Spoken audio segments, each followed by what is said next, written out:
শিথিল কারফিউয়ে অনেকটাই স্বাভাবিক নগর জীবন, সড়কে যানবাহনের চাপ, নিরাপত্তা নিশ্চিতে তৎপর আইনশৃঙ্খলা বাহিনী। সহিংসতার বলি হয়ে হাসপাতালে কাতরাচ্ছে শতাধিক রোগী, দ্রুত চিকিৎসা না করালে পঙ্গু হওয়ার শঙ্কা, দুশ্চিন্তায় অভিভাবক। সাম্প্রতিক সংঘাত অর্থনীতির জন্য বড় ধাক্কা, পরিস্থিতি উত্তরণে সুষ্ঠু ব্যবস্থাপনার মাধ্যমে অর্থের প্রবাহ বাড়ানোর তাগিদ সংশ্লিষ্টদের। ভুয়া সার্টিফিকেট বানিয়ে চিকিৎসা দেন পাবনার সুমন, রেজিস্ট্রেশন নবায়ন করতে এসে বিএমডিসির কাছে ধরা, পুলিশের সোপর্দ। এবং গাজা ইসরায়েলি হামলা একদিনে প্রাণ গেল আরো ৬৬ ফিলিস্তিনের, ক্যাম্প ছাড়ার নির্দেশে নিরাপদ আশ্রয়ের খোঁজে বহু মানুষ।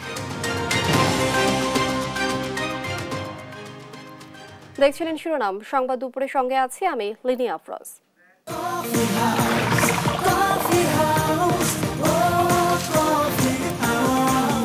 কফি হাউস, প্রতি চুমুকে আড্ডা জমে। এবারে বিস্তারিত। আজ ঢাকা, গাজীপুর, নরসিংদী ও নারায়ণগঞ্জে কারফিউ শিথিল থাকছে 11 ঘন্টা। সকাল 7টা থেকে শুরু হয়ে সন্ধ্যা 6টা পর্যন্ত শিথিল থাকবে কারফিউ। এছাড়া অন্যান্য জেলায় স্থানীয় প্রশাসন আইনশৃঙ্খলা পরিস্থিতি বিবেচনায় আলাদা আলাদা সময়ে কারফিউ শিথিলের সিদ্ধান্ত নিয়েছে। এদিকে সপ্তাহের দ্বিতীয় কার্যদিবস সোমবার অফিস আদালত চলবে সকাল 9টা থেকে বিকেল 3টা পর্যন্ত, তবে ব্যাংক খুলবে সকাল 10টায়। এদিকে সকাল থেকেই রাজধানীর সড়কে যানবাহনের উপস্থিতি ছিল চোখে পড়ার মতো। সড়কে নিরাপত্তায় তৎপরতা দেখা যায় আইন শৃঙ্খলা বাহিনীর সদস্যদের। বাস কাউন্টারগুলো থেকে ছেড়ে যেতে দেখা যায় দূরপাল্লার বাসগুলোকেও।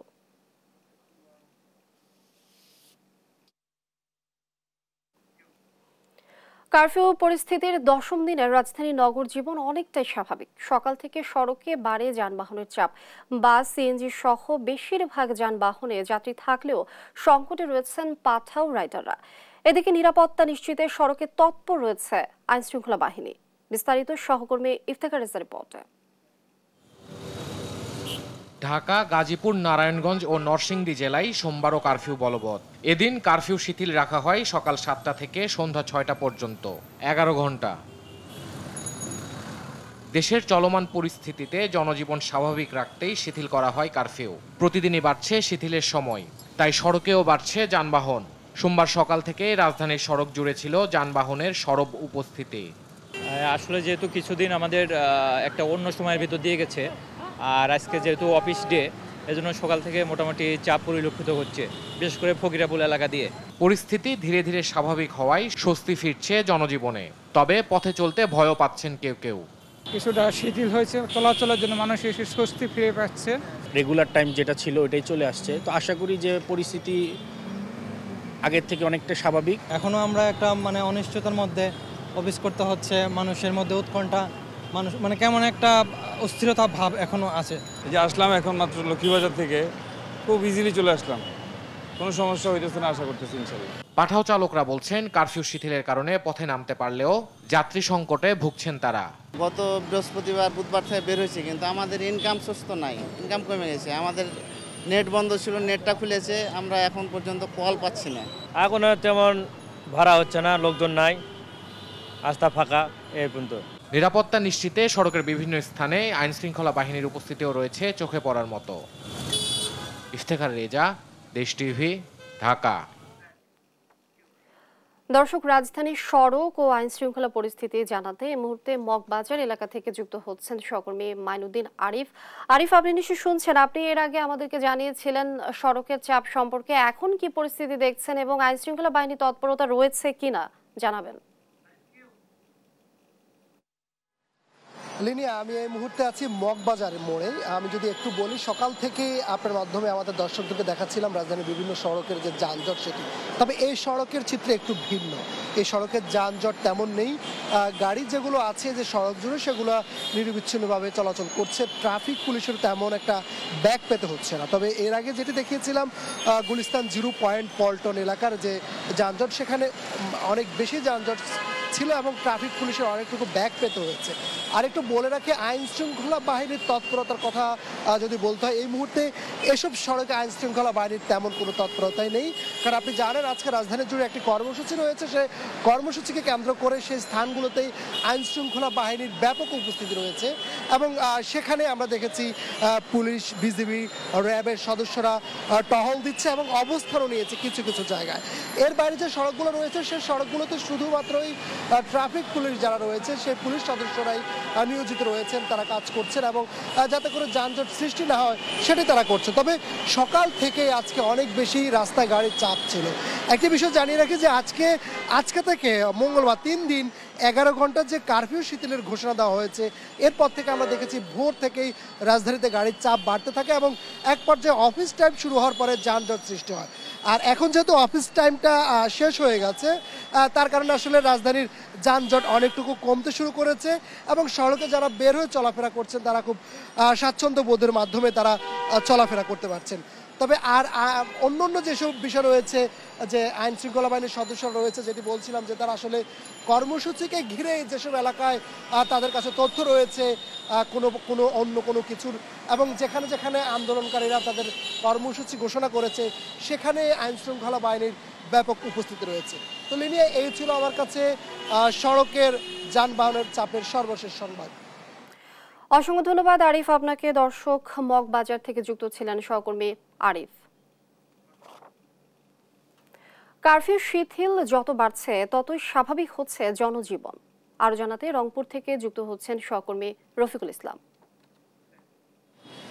রংপুরের পরিস্থিতি কিন্তু অন্যান্য দিন স্বাভাবিক দিনগুলির মতোই এখন পরিস্থিতি বিরাজ করছে। মানুষজন ঘর থেকে বেরিয়েছে, সব ধরনের কাজ কাম চলছে। আমরা এই মুহূর্তে রয়েছি রংপুরের যে সিটি বাজার এলাকায়। আমরা দেখানোর চেষ্টা করছি যে এটি এখন কিন্তু কারফিউ রয়েছে কিন্তু শিথিল। সকাল 6টা থেকে রাত 10টা পর্যন্ত কারফিউ শিথিল রয়েছে বলে জানিয়েছেন আমাদের রংপুর বিভাগীয় কমিশনার জাকির হোসেন। যেহেতু শিথিল রয়েছে সে কারণে প্রত্যেকটি মানুষ, প্রত্যেকটি পেশার মানুষ, প্রত্যেকটি শ্রেণীর মানুষ ঘর থেকে বেরিয়েছে। স্বাভাবিক দিনগুলোর মতো কিন্তু মানুষজন কাজে কর্মে ফিরেছেন। সব ধরনের ব্যবসা প্রতিষ্ঠান খুলেছে। রিক্সা, অটো রিক্সা সহ নগরীর ভেতরে যে গণপরিবহনগুলো চলছে সেগুলো কিন্তু একেবারেই স্বাভাবিক রয়েছে। মানুষজনের ব্যাপক উপস্থিতি রয়েছে। আমরা বিভিন্ন অফিসে খোঁজ নিয়েছি, আমরা আদালত চত্বরে গিয়েছি, আমরা বাস স্টেশন বা বাস টার্মিনাল সেখানে আমরা গিয়েছি। অর্থাৎ সব কিছুই স্বাভাবিক রয়েছে। আন্তঃজেলা, আন্তঃবিভাগ এবং উপজেলায় যে পরিবহনগুলো চলে সেই পরিবহনগুলো কিন্তু চলাচল স্বাভাবিক রয়েছে।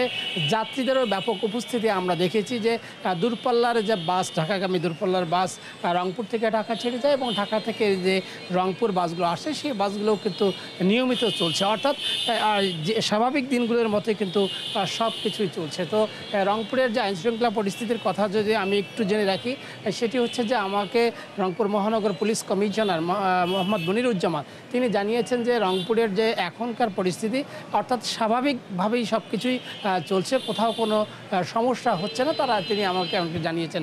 তবে আরেকটি বিষয় জানিয়ে রাখি, সেটি হচ্ছে যে রংপুর পুলিশ সুপার এবং জেলা প্রশাসক মহোদয়ের সঙ্গে আমার কথা হয়েছে। তিনি বলেছেন রংপুর মহানগরীর মতোই রংপুর জেলার যে বাকি 7 উপজেলা রয়েছে সেই উপজেলাগুলোতেও কিন্তু স্বাভাবিক কাজকর্ম চলছে। ব্যবসা প্রতিষ্ঠান খুলেছে, অফিস আদালত খুলেছে, মানুষজন তাদের কাজে কর্মে ফিরেছে। এই নিয়ে কোথাও কোনো অপ্রীতিকর ঘটনার খবর তাদের কাছে নেই এবং সংখ্যাও তাদের কাছে নেই।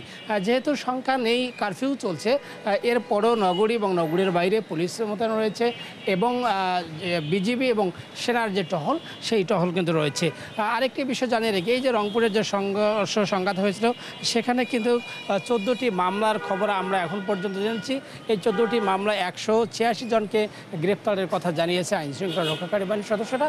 তো রংপুর এখন পর্যন্ত স্বাভাবিক রয়েছে, আমরা এটি বলতে পারি। তো এই ছিল রংপুর থেকে সর্বশেষ খবর। আমরা পরবর্তী খবর আপনাদেরকে জানিয়ে দেব। ময়মনসিংহের প্রতিটি রাস্তায় রাস্তায় বেড়েছে যানবাহন চলাচল, বেড়েছে কর্মমুখী মানুষের ব্যস্ততা। আরো জানবো দর্শক, ময়মনসিংহ থেকে যুক্ত হচ্ছেন সহকর্মী ইলিয়াস আহমেদ। ময়মনসিংহে আজকে সকাল 6টা থেকে রাত্র 10টা পর্যন্ত কারফিউ শিথিল করা হয়েছে, যার কারণে আমরা দেখেছি ময়মনসিংহের প্রত্যেকটি মোড়ে মোড়ে সড়ক, মহাসড়কে যানবাহনের সংখ্যা বৃদ্ধি পেয়েছে এবং মানুষের চলাচলে কিন্তু বৃদ্ধি পেয়েছে এবং মানুষের যে জীবনযাত্রার গতি সেটি কিন্তু অনেকটাই বেড়েছে এবং সাধারণ মানুষ বলছেন যে পরিস্থিতি স্বাভাবিক হয় এই যে কারফিউ শিথিল করা হচ্ছে সেটি কিন্তু তাদের জন্য অনেকটাই পজিটিভ দিক সেই বিষয়টি বলছিলেন এবং তারা বলছেন যে হয়তো প্রশাসন 2-1 দিনের মধ্যে কারফিউ পরিস্থিতি তুলে দিলেও কিন্তু সাধারণ মানুষের যে জীবনযাত্রার মান সেটি কিন্তু আরও বেড়ে যাবে। আমরা এই বিষয়টি নিয়ে জেলা প্রশাসনের সর্বোচ্চ কর্মকর্তাদের সঙ্গেও কিন্তু কথা বলেছিলাম। তারা বলছেন যে ময়মনসিংহের পরিস্থিতি স্বাভাবিক আশায় তারা কিন্তু কারফিউ তুলে দেওয়া যায় কিনা সেই বিষয়ে কিন্তু তারা চিন্তা ভাবনা করছেন এবং মানুষ কিন্তু প্রয়োজনের তাগিদে ঘর থেকে বের হচ্ছেন এবং আমরা দেখেছি অফিস আদালত এবং দোকানপাট খুলে দেওয়ায় কিন্তু মানুষের যে কর্মচাঞ্চলতা সেটি কিন্তু অনেকটাই ফিরে এসেছে এবং সাধারণ মানুষ কিন্তু বলছেন যে আইনশৃঙ্খলা বাহিনীর ব্যাপক তৎপরতার কারণে কিন্তু আসলেই একেবারেই ময়মনসিংহের পরিস্থিতি শান্ত রয়েছে এবং আমরা দেখেছি প্রত্যেকটি মুড়ে মুড়ে আইনশৃঙ্খলা বাহিনীর সদস্য তারা টহল জোরদারের পাশাপাশি তাদের যে অবস্থান সেটি কিন্তু তারা সকাল থেকে মধ্যরাত পর্যন্ত কিন্তু তারা জোরদার রেখেছেন এবং সেই বিষয়টি নিয়ে জেলা প্রশাসনের সর্বোচ্চ ঊর্ধ্বতন কর্মকর্তা এবং পুলিশ প্রশাসনের সর্বোচ্চ কর্মকর্তাদের সঙ্গে আমরা কথা বলেছিলাম। তারা বলছেন যে ময়মনসিংহের পরিস্থিতি স্বাভাবিক রাখার লক্ষ্যে তাদের যত ধরনের প্রস্তুতি রয়েছে তারা তত ধরনের প্রস্তুতি কিন্তু নিয়ে রেখেছেন, যার ফলে আমরা দেখেছি সড়ক মহাসড়কে কিন্তু যানবাহন চলাচলের সংখ্যা সেটি কিন্তু অনেকটাই বৃদ্ধি পেয়েছে এবং ঢাকা ময়মনসিংহ রুটে মানুষের কর্মচঞ্চলতা বৃদ্ধি পেয়েছে, যান চলাচল বৃদ্ধি পেয়েছে এবং একেবারেই পরিবেশ পরিস্থিতি অনুকূলে আসছে এবং সেই কারণে কিন্তু প্রশাসন থেকে বলা হচ্ছে কারফিউ একেবারেই তুলে দেওয়ার বিষয়টি তারা কিন্তু চিন্তা ভাবনায় নিয়েছেন। হয়তো 1-2 দিনের মধ্যে পরিবেশ পরিস্থিতি আরেকটু স্বাভাবিক হলে কারফিউ তুলে দেবেন, সেই বিষয়টি জেলা প্রশাসন থেকে আমাদেরকে নিশ্চিত করা হয়েছে। এই ছিল আমার কাছে ময়মনসিংহ থেকে সার্বিক পরিস্থিতি নিয়ে সর্বশেষ তথ্য। কোটা আন্দোলন ঘিরে সহিংসতায় গুলিবিদ্ধ হয়েছে শিশুসহ অসংখ্য নিরীহ মানুষও। শরীর থেকে এখনো বুলেট বের করতে পারেনি অনেকে। দ্রুত হাসপাতালে না যাওয়ায় অঙ্গ কেটে ফেলার ঘটনাও ঘটেছে। চিকিৎসকরা জানান চেষ্টার কমতি রাখছেন না তারা। এম এ আজিমের রিপোর্ট, ক্যামেরায় ছিলেন সজীব রহমান।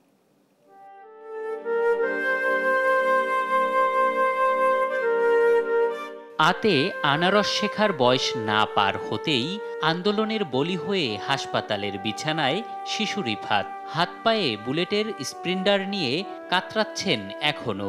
জীবনের দীপ্ত আলো জ্বলে ওঠার আগেই যেন নিভু নিভু করছে এখন।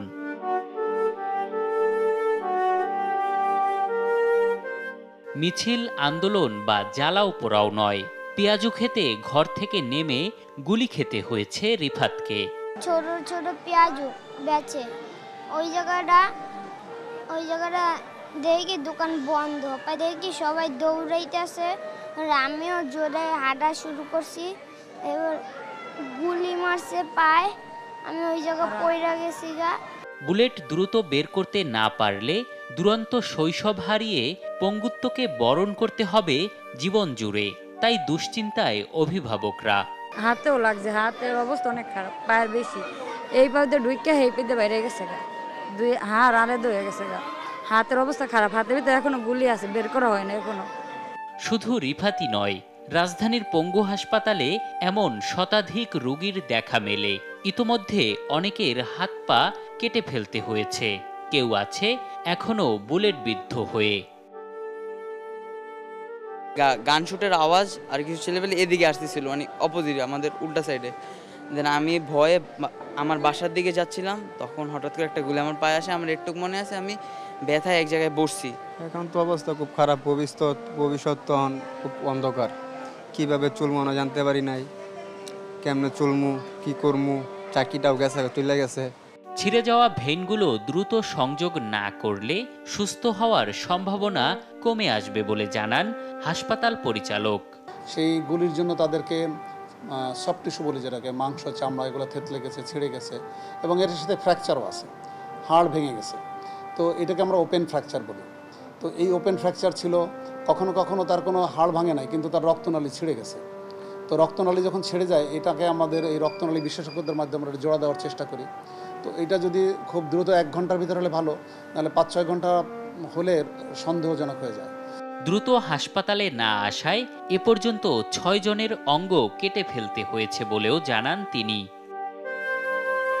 কেউ হারিয়েছেন হাত, কেউ বা পা। কারো স্বার্থে প্রতিবন্ধকতা তৈরির চেষ্টা যেন প্রতিবন্ধী করে ফেলেছে শত জীবনকে।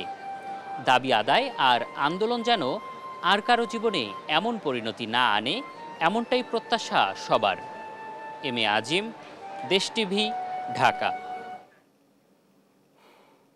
কোটা সংস্কার আন্দোলন ঘিরে সহিংসতা, ইন্টারনেট বিভ্রাট ও কারফিউয়ের কারণে কার্যত অচল হয়ে পড়ে অর্থনীতি। বুধবার থেকে সীমিতভাবে অফিস কার্যক্রমের পাশাপাশি ব্যবসা ও শিল্প উৎপাদন শুরু হয়। তবে সাম্প্রতিক ঘটনার সংকটে থাকা অর্থনীতির জন্য বড় ধাক্কা বলে মনে করেন সংশ্লিষ্টরা। পরিস্থিতি উত্তরণে সুষ্ঠু ব্যবস্থাপনার মাধ্যমে অর্থের প্রবাহ বাড়ানোর তাগিদ দিয়েছেন তারা। ইফতেখার রেজার রিপোর্ট। উচ্চ মূল্যস্ফীতি, রপ্তানি কমে যাওয়া ও ডলার সংকটের কারণে কয়েক দশকের মধ্যে সবচেয়ে কঠিন চ্যালেঞ্জ মোকাবিলা করছে দেশের অর্থনীতি।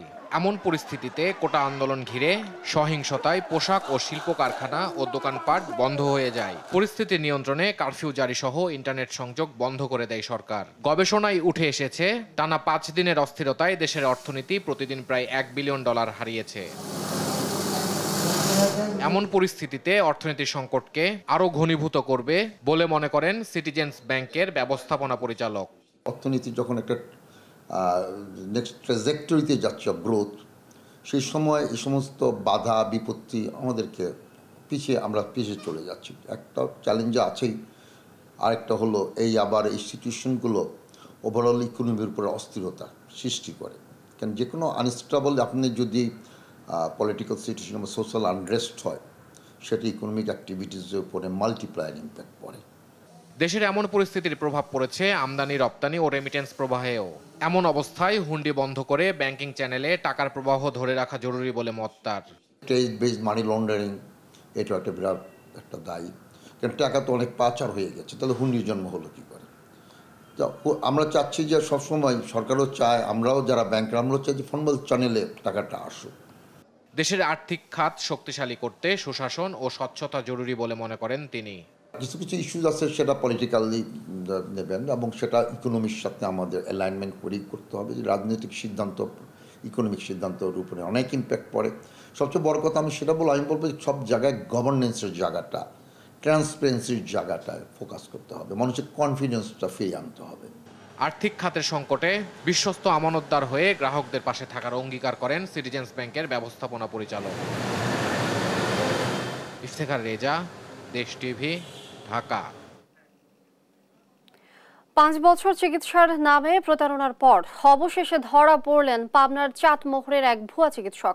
যুক্তরাষ্ট্রে অবস্থানরত এক চিকিৎসকের বিএমডিসি রেজিস্ট্রেশন নম্বর ব্যবহার করে ভুয়া সার্টিফিকেট বানিয়ে প্রতারণা করে আসছিলেন সুমন রানা নামে ওই ব্যক্তি। রেজিস্ট্রেশন নবায়ন করতে এসে ধরা পড়ে বিএমডিসির কাছে। পরে পুলিশের হাতে তুলে দেন বিএমডিসির কর্মকর্তারা। হাসান মাহমুদের রিপোর্টে বিস্তারিত। পাবনার চাটমোহরের সুমন রানা যুক্তরাষ্ট্রের অবস্থানরত চিকিৎসক ডাক্তার মোহাম্মদ সুমনের বিএমডিসি রেজিস্ট্রেশন ব্যবহার করে চিকিৎসা দিয়ে আসছিলেন স্থানীয় মডার্ন ডায়াগনস্টিক সেন্টারে। বিএমডিসির সার্টিফিকেট, শাহাবুদ্দিন মেডিকেল কলেজের ইন্টার্ন সার্টিফিকেট, জাতীয় পরিচয়পত্র, এমনকি সেই নামে টিন সার্টিফিকেট বানিয়েছেন সুমন রানা। রোববার রেজিস্ট্রেশন জরুরি নবায়ন ফর্ম পূরণ করে এসব কাগজপত্র জমা দিলে ধরা পড়ে বিএমডিসির কাছে। উনি যে কাগজপত্র আজকে হলো সাবমিট করছেন, মোহাম্মদ হোসেন সুমন, যিনি ডক্টর, রেজিস্ট্রেশন নাম্বার এ 58,343, ওনার সকল কাগজ including tin, e-TIN return, NID, MBBS certificate, BMDC registration certificate, intern complication certificate, সকল সার্টিফিকেট উনি ভুয়া। নীলক্ষেতের একটি দোকান থেকে এসব সার্টিফিকেট বানিয়েছেন বলে স্বীকার করেন তিনি। অনেকদিন আগের কথা, নীলক্ষেতে একজনের ফোনের মাধ্যমে পরিচিত, তার কন্ট্যাক্টও এখন নাই, সেই মোটামুটি ম্যানেজ করে দিয়েছিল। মডার্ন ডায়াগনস্টিক সেন্টার বলছে গেল 5 বছর ধরে আল্ট্রাসনোগ্রাম সহ চিকিৎসা দিয়ে আসছিলেন সুমন। তবে রেজিস্ট্রেশন নবায়ন না থাকায় বেশ কয়েকদিন ধরে ডায়াগনস্টিক সেন্টারে আসছেন না তিনি। উনি আমাদের এখানে 5 বছর আগের থেকেই আল্ট্রাসনোগ্রাম করেন, সকালে 10টা থেকে 1টা পর্যন্ত। উনি দীর্ঘদিন আল্ট্রাসনো করেন। বর্তমানে তার বিএমডিসি রেজিস্ট্রেশন করা আছে কিন্তু রিনিউ করা নাই, সেই কারণে সেই রিনিউ করার জন্য গত 2 সপ্তাহ যাবত আমাদের এখানে আসছে না। এমন ভুয়া চিকিৎসক ধরতে পারলেও আইনে শাস্তি দেওয়ার সুযোগ নেই বিএমডিসির। এক্ষেত্রে ভুয়া চিকিৎসক শনাক্তে সংশ্লিষ্ট প্রতিষ্ঠান ও চিকিৎসকদের বড় দায় দেখছেন বিএমডিসির রেজিস্ট্রার। যে ভুয়া ডাক্তারদের পাশে যদি আমাদের রিয়েল রেজিস্টার্ড ফিজিশিয়ানসরা বসে, ওনাদের তো বোঝা উচিত এবং ওনাদেরকেই আসলে সহযোগিতার হাতটা বাড়াতে হবে কিভাবে ভুয়া ডাক্তার ধরা যায় আর কি। এখন সবাই একইভাবে তৎপর না, সেটাই হলো বড় দুঃখজনক ব্যাপার। যদি সবাই সমভাবে আসলে এই জিনিসটার প্রতি দৃষ্টি দিত, নজর দিত, তাহলে আমার মনে হয় যে আমরা অনেকাংশেই এই ভুয়া ডাক্তার চিহ্নিত করতে সফলকাম হতাম। এদিন জিজ্ঞাসাবাদ শেষে সুমনকে শাহবাগ থানা পুলিশের হাতে তুলে দেয় বিএমডিসি। হাসান মাহমুদ, দেশ টিভি, ঢাকা। রাজধানীর আইন শৃঙ্খলা পরিস্থিতির সবশেষ খবরাখবর জানবো দর্শক। এই মুহূর্তে পল্টন মোড় থেকে যুক্ত হচ্ছেন সহকর্মী হাসান মাহমুদ। হাসান, আপনি নিশ্চয়ই শুনছেন। হাসান, নিরাপত্তা নিশ্চিতে আইন শৃঙ্খলা বাহিনীর তৎপরতা কেমন দেখছেন, কি অবস্থা, বিস্তারিত জানাবেন আমাদের।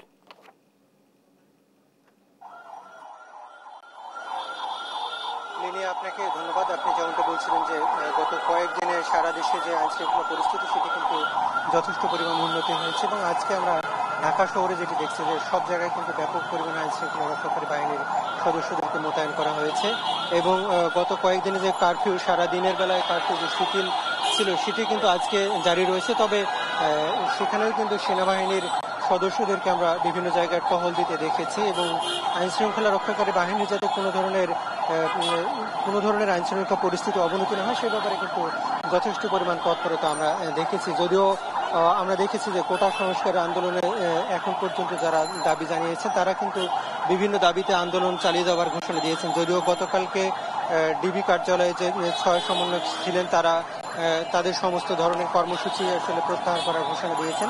তবে অপর যে অংশ সেটি কিন্তু তারা সব ধরনের এই কর্মসূচি প্রত্যাহারের যে বিজ্ঞপ্তি সেটি কিন্তু প্রত্যাখ্যান করে নতুন করে তারা কর্মসূচি ঘোষণা করেছেন এবং তাদের যে 8 দফা দাবি সেই 8 দফা দাবির উপরে কিন্তু তারা অনড় রয়েছেন। এবং তবে এখন পর্যন্ত আমরা রাজধানীর যে পল্টন এলাকায় আছি সেখানে কিন্তু তাদের শিক্ষার্থীদের কোনো ধরনের বিক্ষোভ দেখতে পাইনি, যদিও অন্যান্য প্রান্তে কিছু জায়গায় আমরা বিক্ষোভের কিছু খবর পাচ্ছি। তবে পল্টন এলাকায়, প্রেস ক্লাব এলাকায় সেরকম কোনো কিন্তু আমরা এখন পর্যন্ত খবর পাইনি। এর আগে আমরা মতিঝিল সহ আশেপাশে যেসব রাস্তা ঘুরেছি সেখানেও কিন্তু কোনো ধরনের পিকেটার কিংবা সাধারণ শিক্ষার্থীদেরকে আমরা রাস্তা দেখতে পাইনি। তবে যথেষ্ট পরিমাণে আইন শৃঙ্খলা রক্ষাকারী বাহিনী কিন্তু মোতায়েন করা হয়েছে। র্যাব, পুলিশের পাশাপাশি আনসার ব্যাটালিয়ন এবং থেকে সেখানে কিন্তু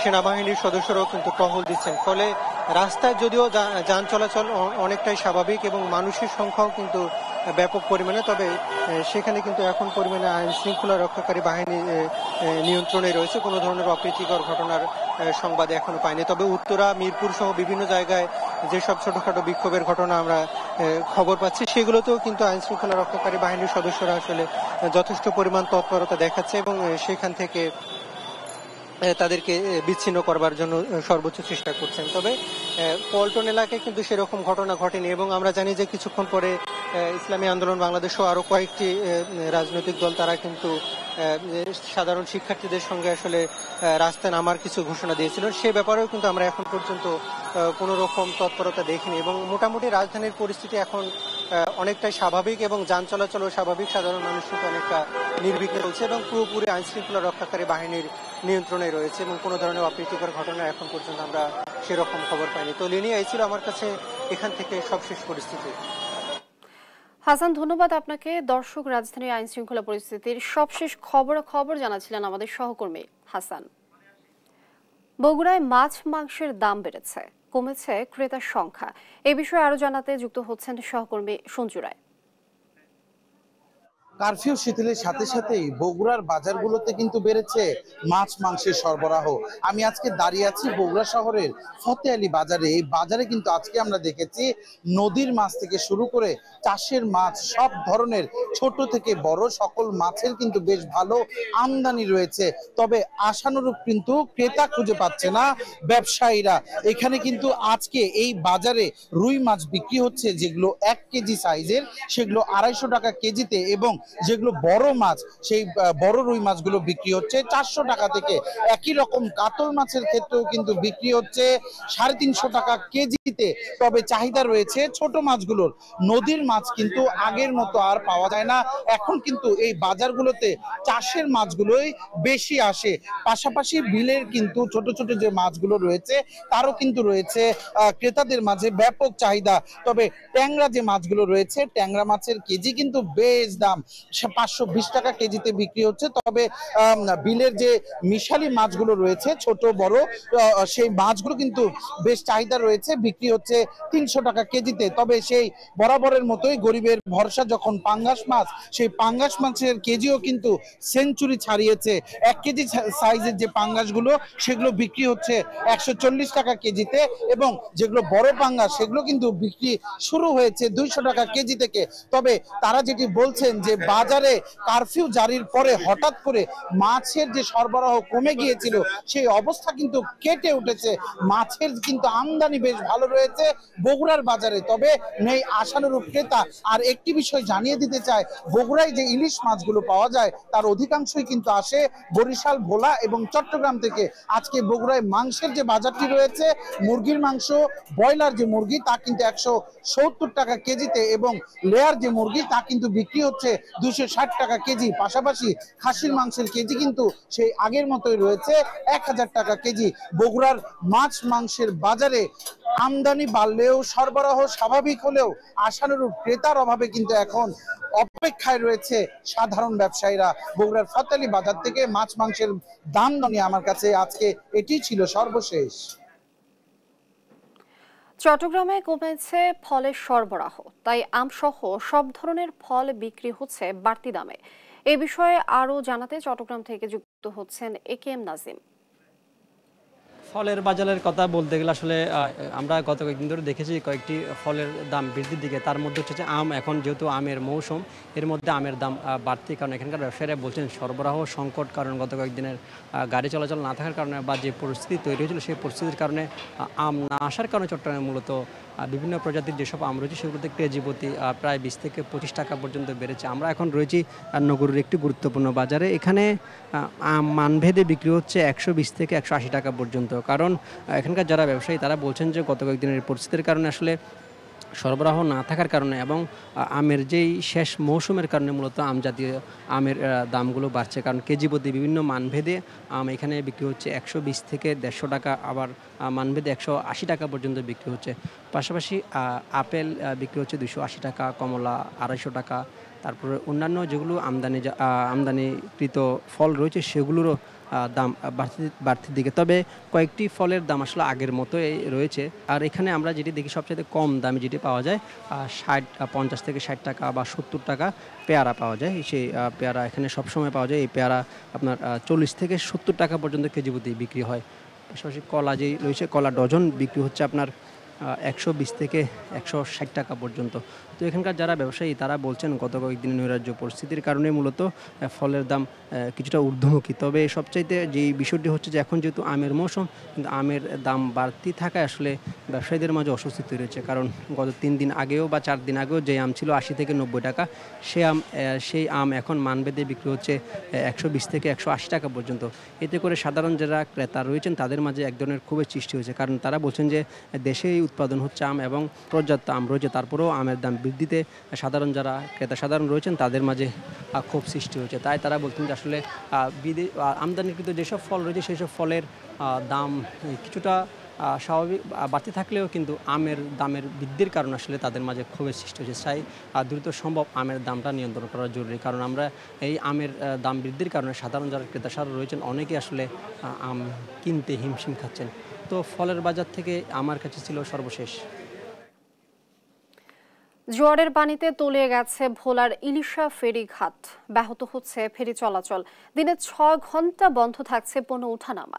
এতে চরম দুর্ভোগ পোহাতে হচ্ছে ভোলা লক্ষ্মীপুর রুটে চলাচলকারী যাত্রী ও পরিবহন শ্রমিকদের। 1 সপ্তাহ ধরে এই অবস্থা চললেও ব্যবস্থা না নেওয়ার অভিযোগ যাত্রীদের। সহকর্মী ছোটন সাহার তথ্য ছবিতে আরো জানাচ্ছেন আপন অপু। এক সপ্তাহের বেশি সময় ধরে জোয়ারের পানিতে ডুবে আছে ভোলার ইলিশার দুটি ফেরিঘাট। যানবাহন ওঠানামা করতে না পারায় ব্যাহত হচ্ছে ফেরি চলাচল। বিপাকে পড়েছেন শ্রমিকরা। ঘাটটাও ডুবে রয়েছে, আমরা গাড়ি উঠানামা করতে খুব কষ্ট পাইছি। 1 থেকে 2 ঘন্টা লাশের গাড়িও পর্যন্ত নামতে পারে নাই। 3 ঘন্টা 4 ঘন্টা ঠিক আছে, পানির মধ্যে ঠিক আছে, আমরা ফেরি মধ্যে থাকি। আমরা এর ভোগান্তির কোনো শেষ নাই। আমরা চাচ্ছি সরকারের কাছে বা এলাকাবাসীর কাছে বা ঘাট কর্তৃপক্ষের কাছে যেন এটা আরেকটু হাই করে ফেরি আসার সাথে জন্য আমরা তাড়াতাড়ি ফেরি থেকে নামতে পারি। এমন পরিস্থিতিতে যাত্রীরাও পড়েছেন চরম ভোগান্তিতে। ফেরির জন্য বসে থাকতে হচ্ছে ঘন্টার পর ঘন্টা। আবার কেউ কেউ ঝুঁকি নিয়েই পার হচ্ছে নৌকায় করে। বাচ্চা কাচ্চা নিয়ে অনেক কষ্ট না, জোয়ারের পানিতে যে পার হতে পারতেছি না আমরা। এই ফেরিঘাটটা যদি ভালোভাবে মেরামত করা হতো তাহলে যাত্রী যাতায়াত করতে বা গাড়ি চলাচলতি করতে মানে অনেকটাই সুবিধা হইতো বা যাত্রীর জন্য অনেক ভালো হইতো। এখানে মানুষের যাতায়াতের জন্য, মানুষের সুবিধার্থের জন্য এখানে ভালো রাস্তার প্রয়োজন। ঘাটটা তলায় যাওয়ার কারণে অনেক অসুবিধা, আমরা নামতে পারি। বিশেষ করে মহিলারা আছে, বাচ্চারা আছে, হ্যাঁ এদের অনেক কষ্ট হচ্ছে। এদিকে ঘাট সংস্কারের আশ্বাস দিয়েছে ফেরি কর্তৃপক্ষ। আমরা বিএডব্লিউ দিয়ে গিয়ে বলছি ভাই, এটা বিএডব্লিউ এর ওই যে মামুন সাহেব আছে, এটা ওনারা করবে কাজ। এখন ওই যে অতি জোয়ারের কারণে বাড়ছে, তো এখন আবার কমতেছে।